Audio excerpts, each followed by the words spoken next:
கோட்டை இப்போ அதிமுக தாவேகா இவங்க பரஸ்பர விமர்சனங்கள் இருக்கு இல்லையா, இது வந்து யாருக்கு ஆதாயம் யாருக்கு சேதாரம்னு பார்க்குறீங்க? இது தொடர்ச்சியாக போகுது அப்படின்னா ஒரு சின்ன ஒரு 4 வரியில் சொல்லணும்னா, எனக்கு வந்தால் ரத்தம், உனக்கு வந்தால் தக்காளி சட்னி. இதுதான் தாவேகாவோட கொள்கை. எப்படி அதிமுக விமர்சனம் பண்ணலையோ அதேமாரி தாவேகாவும் விமர்சனம் பண்ணல. இப்போ இன்றைக்கி தாவேகா வந்து கூட்டணி வரல அப்படின்னும் பொழுது எடப்பாடி பழனிசாமி வந்து சட்டமன்றத்தில் வந்துட்டு அன்றைக்கி தாவேகாவுக்கு சப்போர்ட்டாக பேசினார். ஏன் அன்றைக்கி அந்த கோவத்தை வெளிப்படுத்துகிறேன். பிரச்சனை எங்கே ஆரம்பிக்குதுன்னா, சரி கூட்டணி வரல நீ வர வேண்டாம் அப்படின்ற மாதிரி 2 பேரும் ஒதுங்கி இருக்கும்பொழுது இவர் என்ன பண்ணுறாரு, நான் தான் எம்ஜிஆர்ன்றார். நான் தான் எம்ஜிஆர், நான் அம்மையார் மாதிரி வருவேன் அப்படின்னும்போது ஓகே, இதுக்கு மேலே இதை விட்டா டேஞ்சரு இல்லை. பாஜக வந்து ஏற்கனவே இந்த தலைவர்களை கொண்டாடி இருக்குது தானே, கூட்டணி இல்லாத போதும். இல்லை கூட்டணியில் இல்லாத போதும் எம்ஜிஆர் வந்து பிரதமர் மோடி கொண்டாடலையா, அம்மையார் ஜெயலலிதாவை வந்து செலிப்ரேட் பண்ணலையா, இன்னும் திமுகவே செலிப்ரேட் பண்ணிருக்காங்க சார். ரொம்ப சரியான இடத்துக்கு வந்திருக்கீங்க சார். பாஜக இங்கே வந்து ஒரு பொருளே கிடையாது. சாம்ஷார் சொன்ன மாதிரி அவங்கெல்லாம் இங்கே பிளேயர் கிடையாது. காங்கிரஸோ பாஜக தமிழ்நாட்டில் நான் எக்ஸிஸ்டன்ட் பிளேயர்ஸ். அவங்களால வந்து ஒரு திராவிட கட்சியோடு சேர்ந்து கூட்டணி போகலாம். வேணால் பாராளுமன்ற தேர்தல் கொஞ்சம் சீட்டு எக்ஸ்ட்ரா கேட்டு வாங்கிக்கலாம் எம்பி சீட்டுக்கு, அவ்வளோதான். மற்றபடி தமிழகத்துலலாம் அதிகமான சீட்டு வாங்கினாவே யார் கூட கூட்டணி போகிறாங்களோ அந்த கூட்டணி தோற்று போயிடும். இந்த யதார்த்தம் வந்து நல்லா தெரியும் திராவிட கட்சி. பிஜேபி அலையன்ஸ் 18% வாக்கு சதவீதத்தை இப்போ 24 வரைக்கும் காமிச்சிருக்கு சார். 25% வாங்கினா கூட ரிசல்ட் வந்து 0. எதுக்கு அண்ணாமலை மாற்றப்பட்டாரு? என்ன காரணம்? நீங்கள் என்ன சொன்னீங்க? 2021 நாங்கள், 2024 நாங்கள், இப்போ 2026 முதலமைச்சர் வேட்பாளர். நீங்கள் சொன்னது இந்த 2 கட்சிகளாலையும் இங்கே வெற்றி பெற முடியாதுன்னா இந்த 2 கட்சி இல்லாமல் வெற்றி பெற முடியுமாங்கிற கேள்வி அவங்க வைக்கிறாங்க. இல்லை கேள்வி வைப்பாங்க. சரி கோச்சிங்னு இப்போ தாவேக்காத ரெடியாக, அதில் தான் பிஜேபியோட ஓட் ஷேர் சொல்கிறேன். இந்த ஓட் ஷேரை வச்சிருக்கும் போது அது ஒரு சிக்னிஃபிகண்டான ஓட் ஷேர். கண்டிப்பா சார். ஒரு கட்சின்னு இருந்தால் அந்த கட்சிக்கு வாக்கு வங்கி இருக்க தான் செய்யும். வாக்கு வங்கி இல்லாமல் எந்த ஒரு கட்சியும் இருக்காது. விஜய் அவர்கள் கூட வாக்கு வங்கி இருக்கும். பட் இங்கே என்ன சிக்கல்னா, அது வந்து உங்களை வந்து வெற்றி பெற வைக்குமா? ஒன்று. ரெண்டாவது டிரான்ஸ்ஃபர் ஆகணும். இன்னைக்கு வந்து பிஜேபிக்கு வந்து அதிமுக தேவை, அதிமுகவுக்கு பிஜேபி தேவை. அது யதார்த்தம். அதே மாதிரி ஒரு காலத்தில் காங்கிரஸும் திமுக சண்டை போட்டுருந்தாங்க, இன்னைக்கு ஒன்னா இருக்கிறாங்க. அது யதார்த்தம். ஒன்னா இருக்காங்களாங்கிற கேள்வி இருக்கு. அதை பத்தி அது கண்டிப்பா ஆயிடுவாங்க. இதெல்லாம் வந்து இந்த கூச்சல் குழப்பம்லாம் இன்னும் ஒரு 10-15 நாளைக்கு ஓடும். அதுக்கப்புறம் இன்னொன்று, தாவேகாக்கு ஸ்ட்ராட்டஜின்றாங்க. ஒரு எதிரியை வந்து குறைச்சி மதிப்பிடுறது. அதாவது அதிமுகன்றது இபிஎஸ் ஒண்டி கிடையாது, நாம் தமிழர் கட்சின்றது சீமான் ஒண்டி கிடையாது, திமுகன்றது ஐயா ஸ்டாலின் ஒண்டி கிடையாது. அதுக்கு கீழே தொண்டர்கள், நிர்வாகிகள், கட்டமைப்பு. அதை பத்தி எப்பயுமே கவலைப்படாம, அதை பத்தி ஒரு கருத்தும் இல்லை, ஒரு ஐடியாவும் இல்லை, ஒரு புரிதலும் இல்லை. பூத்தில் ஆள் கூட போடல. நிறைய இடத்துல அப்படி போட்டு இருந்தாங்கன்னா சப்மிட் பண்ணியிருக்கணும். Booth level agent. அந்த மீட்டிங் நடந்தது, எதுவுமே பண்ணாம அந்த கட்சியை வந்து நாங்கள் எதிர்க்கிறோம், வியூகம் அப்படின்றது. இது வந்து ஒரு கட்டமைப்பு. இவங்க ரொம்ப நாளா அதை பேசிட்டு இருக்காங்க. இன்னொன்னு, அவங்களோட ஸ்ட்ராட்டஜி எனக்கு தெரிஞ்சு நான் என்ன புரிஞ்சுங்க, 30 நாள் பாஜகவுக்கு வந்து, அல்லது சரி நீங்க 30 நாள்ல வந்து ஹிந்தி படிக்கலாம், 30 நாள்ல தமிழ் கத்துக்கலாம், அது மாதிரி 30 நாள்ல வீட்லயே உட்காந்து பிரச்சாரம் பண்ணாம எப்படி ஜெயிக்கலாம் அப்படின்னு ஒரு புக்கே எழுத போறாங்க தேர்தல் முடிஞ்ச உடனே. அதான் நடக்கும் போது அவங்களோட ஸ்ட்ராட்டஜி அதான். மற்றபடி களத்தில் வந்து நான் ஃபர்ஸ்ட்லேருந்து சொல்லிட்டு இருக்கிறேன், தாவேகா வந்து கிராஸ் ரூட் லெவலெல்லாம் கிடையாது. பட் அது அதிகமாக பேசப்படுது. ஊடகங்கள் அவர் இருக்காரு அப்படிங்கிறது தானே இவங்க சொல்றது. பாப்புலாரிட்டி வைஸ் அவருக்கு வந்து ஒரு பாப்புலர் தான். அவர் வந்து நடிகர், நல்ல பாப்புலர் தான், அதுல டவுட்டே கிடையாது. அவர் ஒரு சிறந்த நடிகர். கரிஷ்மா ஓட்டா கன்வெர்ட் ஆகாதா? சிரஞ்சீவிக்கு ஆச்சா, சிவாஜிக்கு ஆச்சா, அன்னைக்கு கேள்வி வச்சோம். பவன் கல்யாணுக்கு ஆச்சா? பவன் கல்யாணுக்கு எப்ப ஆச்சு? கூட்டணியில் வந்தவொன்னு ஆச்சு. ஃபர்ஸ்ட்ல இருந்தப்ப விக்கலையே பவன் கல்யாண். பவன் கல்யாணும் சரி கூட்டணி. சிரஞ்சீவி எதுக்கு போய் காங்கிரஸ் சேர்ந்தாரு? விக்கல, அதனால போய் சேர்ந்தாரு. உடனே சக்சஸ் ஆன ஒரே எம்ஜிஆர் பார்ப்பாங்க. எம்ஜிஆர் வந்து என்டிஆர் இருக்காரு. அதான் அந்த பீரியட். அவங்க இன்னொன்னு சார், அவங்க வந்து நான் நடிகரை அவங்கள பார்க்கல. அது என்டிஆர் ஆகட்டும் எம்ஜிஆர், அவங்கள நான் அரசியல்வாதியாக தான் பார்க்குறேன். கடைசி காலகட்டத்திலையும் சரி, அரசியலுக்கு வந்த போதும் சரி, அந்த பயணம் இருந்தது, பயிற்சி இருந்தது, அரசியலில் உழைத்தார்கள், அதனால ஆனாங்க.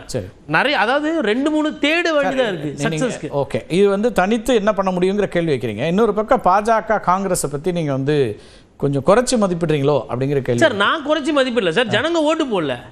அவங்களே 3-4% தான் சொல்றாங்க. 18% பாஜக கூட்டணி வாங்குறதுல பாஜக என்ன சொல்றாங்க, 11.5-12% நாங்க தனியாவே வாங்கி இருக்கிறோம் அப்படின்னு 24 காமிக்கிறாங்க. Correct sir. ஒரு பக்கம். இன்னொன்னு, இன்னைக்கு வரக்கூடிய செய்திகள் பார்த்தா 20% தொகுதிகளை பாஜக கேட்கும், அதை பத்தி சந்தோஷ் பேசுறாரு அப்படின்னு சொல்லி. இதெல்லாம் வந்து ரிப்போர்ட்டட் நியூஸ் தான், நமக்கு தெரியாது அவங்க என்ன கேட்க போறாங்க, என்ன செய்ய போறாங்கன்னு. ஆனா அவங்க தொகுதிகளை கண்டறிஞ்சு இத்தனை தொகுதிகளுக்கு நாங்க இன்சார்ஜ் போடுறோம்னு சொல்றதன் மூலமா அவங்களுக்கு வந்து சாதகமான தொகுதிகளை அவங்க பார்க்குறாங்கன்னு இருக்கு. இன்னொரு பக்கம் காங்கிரஸ் மாவட்ட ஒரு இடம் அப்படின்னு கேட்குற அந்த டிமாண்ட்லேருந்து கூட்டணி ஆட்சி என்கிற டிமாண்ட் வரைக்கும் வைக்கிறாங்கன்னா, அப்போ அவங்களுக்கெல்லாம் வாக்கு சதவீதம் இல்லாமல் அது கேட்பாங்க, அதை கன்சிடர் பண்ணுவாங்க 2 கட்சியும், அதிமுகவும் திமுகவும். Correct sir. 2021 இதே படம் தான் ஓடிச்சு, இதே சிலபஸ் தான். அன்றைக்கும் 234 தொகுதி தான். அன்றைக்கும் காங்கிரஸ் 40 சீட்டு கொடுத்தது 25. அன்றைக்கும் பாஜக வந்து 35-40 கேட்டாங்க, கொடுத்தது 20. அன்றைக்கும் வந்து திராவிட கட்சிகள் வந்து அள்ளிலாம் கொடுக்க மாட்டாங்க. ஏன்னா அள்ளி கொடுத்தா அவங்க தோற்று போயிடுவாங்கன்னு தெரியும். அதை ஒரு நாள் அவங்க அலோவ் பண்ண மாட்டாங்க. அந்தந்த கட்சிக்கு எவ்வளோ கொடுக்க முடியுமோ அவ்வளோதான் கொடுப்பாங்க. இது இவர்களோட ஆசை. போன வாட்டி நாங்கள் 6 வாங்கினோம், இந்த வாட்டி எங்களுக்கு 10 வேணும். நாங்கள் போன வாட்டி 21க்கும் இப்போவும் என்ன பெரிய வேறுபாடு? டிடிவி தினகரனை அழைத்து வரக்கூடிய வேலையை பாஜக பண்ணுது. அப்படி அந்த முன்னெடுப்புகள் எல்லாம் பாஜக எடுக்கக்கூடிய இடத்துல இருக்கு. நீங்க 21 மாதிரி இல்ல, 21 முழுக்க அவர் தான் எடுத்தார். ஆமா சார். அந்த இடத்தோட சேர்த்து பார்க்க காங்கிரஸுக்கும் அதே போல. காங்கிரஸ்ல இன்னைக்கு வெளிப்படையா திரு மாணிக்க தாக்கூர்ல தொடங்கி ஒவ்வொருத்தரும் சொல்லிட்டே இருக்காங்க, கூட்டணி ஆட்சி அல்லது எங்களுக்கான இடங்கள் என்ன அப்படிங்கிற வரைக்கும் பேசிட்டு இருக்காங்க, தொடர்ச்சியா பேசிட்டு இருக்காங்க. Correct sir. இது கார்த்தி சிதம்பரம் வரைக்கும் அதை சொல்லிட்டு இருக்காங்க. Correct sir. இது உண்மை நீங்க சொல்றது. பட் ஆனா இதுக்கப்புறம் என்னன்னா, உழைப்புன்றத அதிமுகவும் திமுக தொண்டர்கள் தான் போடணும். இந்த 2 பேருக்கும் உழைக்கிறதுக்கெல்லாம் ஆள் கிடையாது. இவங்க வந்து அங்கே மேலேருந்து டெல்லியில் கூப்பிட்டு பேசுவாங்க, அதுதான் பண்ணுவாங்க. இல்லை சார், எந்த வாக்கு பலமும் இல்லாதவர்களுக்காக இவங்க 2 பேரும் உழைப்பாங்களா? ஸ்ட்ரைக் ரேட்டு இவங்களுக்கு கம்மி. காங்கிரஸ் வந்து 50 தொகுதி நிக்குதுன்னா அவங்களால வந்து 25-30 தொகுதி 25ல 18 வெற்றி பெற்றோம்னு சொல்றாங்க. ஸ்ட்ரிங்ல வராங்க இல்லைங்களா அவங்க. அப்ப இப்ப எதுக்கு இப்ப தனியா போகணும்னு சொல்லி கேட்கறாங்க? ஏன் வளரல சார்? அதாவது ஆண்ட கட்சி காங்கிரஸ் இந்த மண்ணுல, பாரதிய ஜனதா கட்சி ஆள நினைக்குது. எவ்வளவு வருஷமா படம் எடுத்துக்குது பாரதிய ஜனதா கட்சி. அதனாலதான் RSS வந்து இங்க பெருசா பேசும்போது அது அந்த கருத்துல எனக்கு உடன்பாடு இல்லைன்னு சொல்றேன். ஏன்னா பாஜகவே இங்க இவ்வளவு உண்டு, அதுல RSS இவ்வளவு உண்டு. இதுக்கே இங்க பெரிய ரோல் இல்லைன்னும் போது RSS அதே தான் காங்கிரஸ்க்கும். காங்கிரஸை பொறுத்தவரை இவர் பிரவீன் சக்கரவர்த்தி என்ன சொல்றாரு? அவர் இஷ்டத்துக்கு ஒன்று சொல்லிட்டு இருக்காரு. இல்ல, அவர் ஒரு டேட்டா அனலிஸ்ட், அவர் வரக்கூடிய கணக்குகள் சொல்றாரு. வில்சன் சொல்றாரு. இல்ல, 2 விஷயம் என்னன்னா, அதுல சகோதரர் சொன்னது கரெக்ட். பிஜேபியோட அவசியம் இந்த பக்கம் வேற, காங்கிரஸோட அவசியம் அந்த பக்கம் வேற. இங்கே பிஜேபியோட அவசியம் வந்து நீங்கள் சொன்ன மாதிரி சில கட்சிகளை கூட்டு வர இன்சார்ஜ் அவங்க இருக்கிறாங்க. ஏற்கனவே என்டியில் அவங்க என்டிஏ தலைமை, அவங்க தலைமையில் சில கட்சிகள் இருந்துச்சு, அந்த முக்கியத்துவம் இருக்குது. இன்னொரு முக்கியத்துவம் என்னன்னா, தொடர்ந்து 3வது முறையாக கன்சிக்யூட்டிவாக தேசியத்தை ஆள்றாங்க. அப்போ அந்த கட்சிக்கு வந்து ஒரு முக்கியத்துவம் இயற்கையாகவே இருக்கும் ஒரு கூட்டணியில். இன்னொரு பக்கம் அதிமுக எதிர்கட்சி, இனிமேல் ஆளப்போட கட்சி. அப்போ அந்த கூடுதல் முக்கியத்துவம் அவங்க 21ல ஆளுங்கட்சியா இருந்தாங்க, இப்போ எதிர்கட்சிங்கிறதுனால அந்த ஒரு அட்வான்டேஜ் பிஜேபி. அவங்களும் 3 தடவை வந்துட்டாங்கல்ல சென்ட்ரல்ல. அப்போ அந்த இயற்கையா ஒரு முக்கியத்துவம் இந்த சைடு இருக்கும். அந்த சைடு காங்கிரஸுக்கு என்ன முக்கியத்துவம்னா, இப்போ ஓட்டு சதவீதத்தை வச்சு நான் கணக்கு சொல்ல, இந்த மாதிரி ஒரு முக்கியத்துவம் சொல்றேன். அந்த சைடு என்னன்னா முக்கியத்துவம், தாவேக்கான ஒரு ஆப்ஷன் இருக்குது. அந்த ஆப்ஷனாக அங்க முக்கியத்துவத்தை அவங்க கொண்டு வராங்க. இதுதான் முக்கியம். இன்னொன்னு, எதிர்கட்சியா இருக்கும் பொழுது கூட வாய்ப்பு கொடுக்கல.